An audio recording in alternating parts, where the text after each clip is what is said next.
안녕하세요.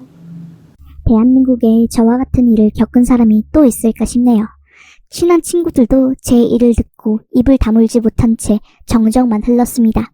거두절미하고 바로 시작하겠습니다. 저에게는 쌍둥이 여동생이 있습니다. 이란성 쌍둥이로 태어난 시간 기준 제가 언니입니다. 동생과는 중학교까지 사이가 굉장히 좋았습니다.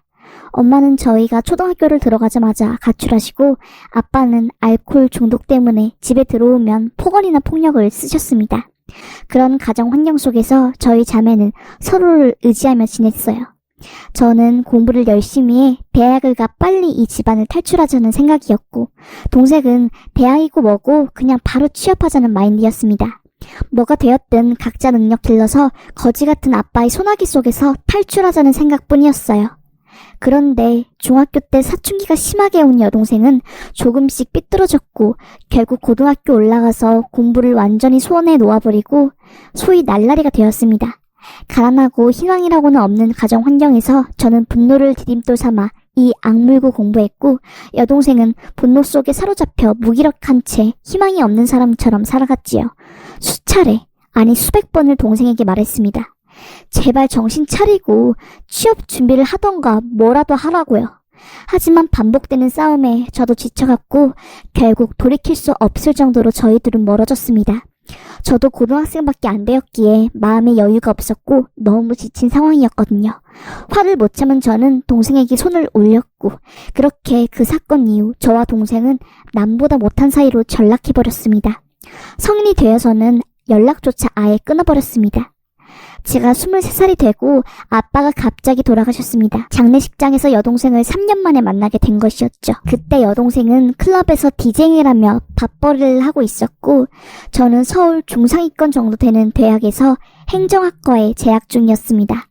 아빠의 장례식이 끝나고 저희는 다시 남보다 못한 사이로 돌아갔고, 그 후 다시 연락이 끊겼습니다. 그리고 저는 4학년 1학기 휴학을 하고 공무원 준비를 했고 9급 공무원에 합격했습니다. 그리고 학교를 졸업한 뒤 바로 일을 시작하였죠. 일에 치여 외롭고 힘든 나날들을 보내던 와중에 한 남자를 만나게 되었습니다. 외롭고 불안했던 저희 삶에 갑자기 찾아온 따뜻함과 안정감이 저를 놀랍도록 행복하게 만들었습니다. 그리고 저와 달리 유복한 가정에서 자란 그 남자는 돈보다 행복, 그리고 물질보다 추억을 더 소중히 여기는 사람이었습니다. 저는 그 모습에 반했고 결국 저희는 결혼에 꼴이나게 되었습니다. 그런데 그렇게 다정했던 저희 남편이 결혼한 지 딱 6개월이 지나자 사람이 180도 변하더라고요. 그렇게 자상하고 다정했던 남편은 완전 무뚝뚝하게 변했고 자주 가지던 잠자리도 한사코 거부하더라고요. 내가 매력이 없나? 이제 내가 여자로 안 보이나? 라는 생각에 우울증까지 왔습니다. 도대체 뭐가 문제냐고 물어봐도 남편은 말이 없었고요. 한 1년간을 매달려 다시 관계를 회복하고자 했으나 말짱 도루묵이었습니다. 이혼을 하고 싶었지만 두려웠어요. 다시 혼자로 돌아가야 된다는 두려움과 한 번 경험했던 따뜻함과 안정감이 저를 이혼하지 못하게 만들었지요. 결정적으로 이혼 이야기를 할 때면 남편은 기를 쓰고 반대하며 화를 냈습니다. 그렇게 1년, 2년 저희 속은 썩어 문드러져 갔고 아예 남보다 더 못한 사이로 결혼 생활을 했습니다. 하루에 한마디 정도 말을 섞으면 많이 대화를 나누었다고 생각할 정도였네요. 아예 한마디도 안 할 때가 수두룩 빽빽했으니까요. 혹시 남편이 바람났나? 차라리 바람이라도 났으면 좋겠다. 속 시원하게 이혼하게 라고 생각했지만 핸드폰, 내비게이션 등등 모든 곳을 뒤져봐도 바람의 흔적은 딱히 없었습니다. 유독 이태원을 자주 간 것 빼고는요. 가족도 없이 누구에게 속 시원하게 털어놓을 사람도 없이 저는 사막에 외로이 홀로 있는 선인장 같았습니다. 감정도 없고 누구 하나 눈길도 주지 않은 채 거친 모래바람을 혼자 이겨내고 있는 그런 선인장 같았지요. 그러다가 제가 정말 픽 하고 쓰러질 정도로 충격적인 일이 터졌습니다. 일을 마치고 동료들과 함께 맥주 한잔한 뒤 집으로 갔습니다. 술에 굉장히 약한 몸이라 맥주 한 잔만 마셨는데 알딸딸하니 어지럽더라고요. 머리가 약간 핑핑 도는 것 같았고요. 그래서 정신이 나갔는지 아파트에 도착해서 엘리베이터 버튼 3층을 눌렀어야 했는데 4층 버튼을 누른 겁니다. 4층에 내려서 내려가지 라고 했지요. 그렇게 4층에서 계단 반쯤을 내려가고 있는데 저희 집에서 남편 신음소리가 들리는 겁니다. 저희 집이 맨 끝 아파트라서 한 라인밖에 없어요. 층 하나에 세대 하나입니다. 그래서 들려오는 신음소리가 남편 신음소리인 것이 확실했죠. 충격에 뒷목에서부터 전기가 머리로 쫙 올라왔습니다. 그리고 뒤이어 제 쌍둥이 여동생 목소리가 들려왔지요. 비명소리? 같은 소리를 내더라고요. 뭔지는 확실히 들리지 않았지만 여튼 확실히 제 쌍둥이 여동생 목소리가 맞았지요. 저는 설마 아닐 거야. 내 남편과 여동생이? 아니 이건 아니잖아. 세상에 여자가 얼마나 많은데 내 동생이랑? 아니야 라고 현실을 부정하고 있을 때 대문이 쾅 열리면서 여동생이 화를 내며 나오더라고요. 그리고 사각 팬티만 입은 남편이 뒤따라 나오며 은선아 제발 은진이한테 비밀로 해줘라. 이거 우리 둘만 아는 걸로 하자. 응? 너 돈 필요해서 그런 거지? 얼마 주면 돼? 내가 너 살 공간도 마련해주고 다 해줄게. 제발 이런 걸로 협박하는 건 좀 아니잖아. 우리 둘만 비밀로 하면 다 해결돼. 제발 이라고 하더라고요. 무슨 소리지? 대체 무슨 이야기를 하는 건지 도저히 감이 안 잡혔습니다. 제 쌍둥이 여동생은 화를 내며 닥쳐라. 네가 그러고도 사람이야? 안녕하세요. 콘돔부터 시작해서 영상까지 싹 다 나한테 있으니까 허튼 생각하지 마. 알겠니? 더러운 새끼. 너는 형부라도 불릴 자격도 없는 쓰레기야. 감히 그런 짓을 해? 라고 하면서 씩씩대며 계단을 내려가더라고요.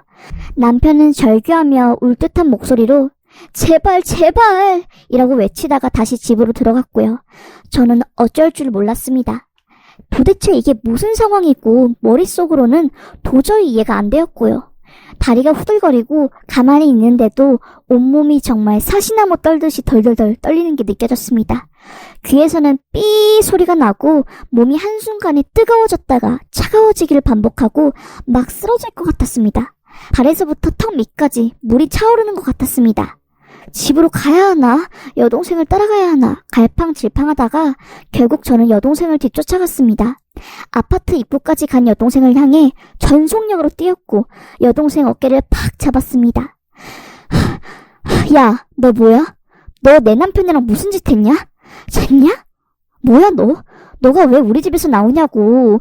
신음소리랑 콘돔이 이야기는 뭐야? 라고 하자 여동생은 뒤를 돌아 제 얼굴을 보더니 화들짝 놀라더라고요. 여동생, 깜짝이야. 내 심장. 심장 멎는 줄 알았네. 잘 됐네. 뭐 나랑 형부, 아니 그 개새끼랑 잤냐고? 무슨 토 나오고 그런 역겨운 소리를 해. 알지도 못하면서 속단하지 마. 됐고, 나 지금 형부, 아니 그 개놈 새끼랑 한판하고 와서 힘들거든. 저기 벤치 가서 말하자. 라고 하고 벤치로 뚜벅뚜벅 걸어갔습니다. 그렇게 저희는 벤치에 앉아 이야기를 시작했습니다. 언니, 놀라지 마. 나 이태원에서 디제잉이랑 이것저것 일하는 거 알지? 일이 이래서 그런지는 몰라도 내 주변에 게이 되게 많거든? 나랑 제일 친한 오빠도 게이야. 우리 집 가정사 전부 알고 있는 오빠고. 그 오빠 따라서 게이바 갔는데 거기 형부 있었어. 나 깜짝 놀라서 쓰고 있던 모자 푹 놀라 쓰고 주머니에서 마스크 꺼내서 얼굴 가렸지. 그 오빠한테 키 크고 몸 좋아 보이는 저 사람 우리 형부라고 말하니까 그 오빠가 깜짝 놀라더라고. 그리고 형부에 대한 이야기를 들려줬어. 오빠는 한참을 당황하면서 저 사람이 네 형부라고? 나 저 사람이랑 잔 적도 있고 뭐 집안의 개인인 거 안 들키려고 위장결혼했다고. 그런 소문도 엄청 많고 특히 돈 많아서 남자들 엄청 달라붙어. 그리고 저 남자 지금 내 친구랑 사귀고 있다 라고 하더라고. 더 충격적인 건 형부, 아니 그 쓰레기 영상 찍는 게 취미래. 그러니까 그 이상한 영상 있잖아. 그래서 나랑 친한 오빠도 형부가 나오는 그 영상 가지고 있더라고. 그렇게 그 오빠한테 영상 넘겨받고 이 사람 저 사람 내 인맥 도움받아서 형부가 게이고 언니 몰래 바람핀 사실을 증명할 만한 거 모았고 솔직히 언니랑 연락도 안 하는데 굳이 말해야 하나 싶었는데 그냥 넘어갈 수가 없더라. 오늘은 형부한테 게이인 거 아니까 행동 똑바로 하라고 경고하러 온 거고. 신음소리는 내가 영상 틀어줘서 나온 소리인 것 같네 라고 하더라고요. 심장이 쿵 내려앉았습니다. 그동안 남편이 했던 행동들이 모두 이해가 갔어요. 왠지 모르겠지만 차라리 잘 됐다 싶었습니다. 내가 여자로서 매력이 없는 게 아니라 그놈이 게이였구나. 그럼 이 지긋지긋한 결혼 생활 끝내자 라는 생각이 들었습니다. 그리고 여동생에게 고맙다고 말하려는 순간 눈물이 펑펑 쏟아졌네요. 정말 한 30분은 말할 수 없을 정도로 숨 넘어갈 정도로 꺽꺽 울었습니다.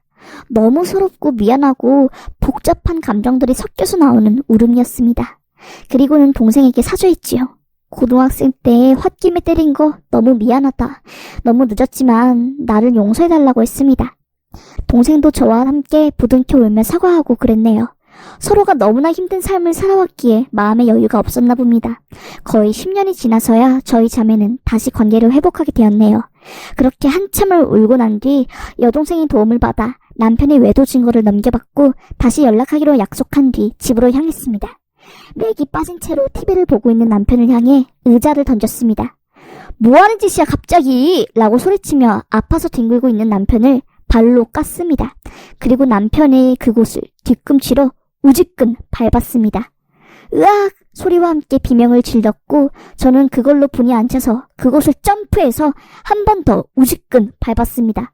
뭐가 터졌는지 뿌직 하는 소리도 들려서 움찔했는데 그냥 무시하고 저는 말했습니다. 개인 거 다 안다고 시댁에도 폭로할 거고 네가 운영하고 있는 사업체 직원들한테도 다 폭로할 거라고 했습니다. 그리고 저는 집을 빠져나와 택시를 타고 바로 시댁을 향해 갔습니다. 어머님한테 남편의 사생활에 대해 모두 폭로하고 그간 결혼 생활이 어땠는지 전부 말했지요. 처음에는 믿지 않더니 영상을 보여주자 손이 덜덜 떤 채로 아무 말씀 못 하시더라고요. 그렇게 저는 이혼하겠다고 선언하고 시댁에서 나왔습니다. 그리고 회사 근처에 있는 모텔에서 잠을 자고 다음날 출근을 했습니다. 반차를 쓰고 급하게 혼자 살 고시원을 알아보고 이혼 전문 변호사를 찾아가 소장을 준비했습니다. 변호사분도 처음엔 제 이야기를 듣고 조금 놀라시더라고요. 그렇게 수차례 변호사분과 상담을 한 끝에 소장을 썼네요. 소장을 접수한 사실을 알게 된 남편과 시댁에서 제발 합의 이혼하자, 이 모든 사실을 비밀로 하는 대가로 억대 현금을 주겠다며 저를 회유했고요. 하지만 자존심이 있지 차마 그러지는 못하겠더라고요. 어차피 저 공무원이고 평생 굶어 죽을 일 없으니 그냥 꺼지라고 욕 한 바가지 퍼붓고 고소 진행했습니다. 정신적 육체적 피해랑 위자료 전부 나오면 작은 원룸이라도 이사 가려고요. 지금은 소송 비용 때문에 목돈 나갈 일밖에 없어서 고시원에서 지내고 있지만요. 그래도 그냥 좋게 생각하려고 합니다. 이제라도 알아서 다행이라고 생각해요.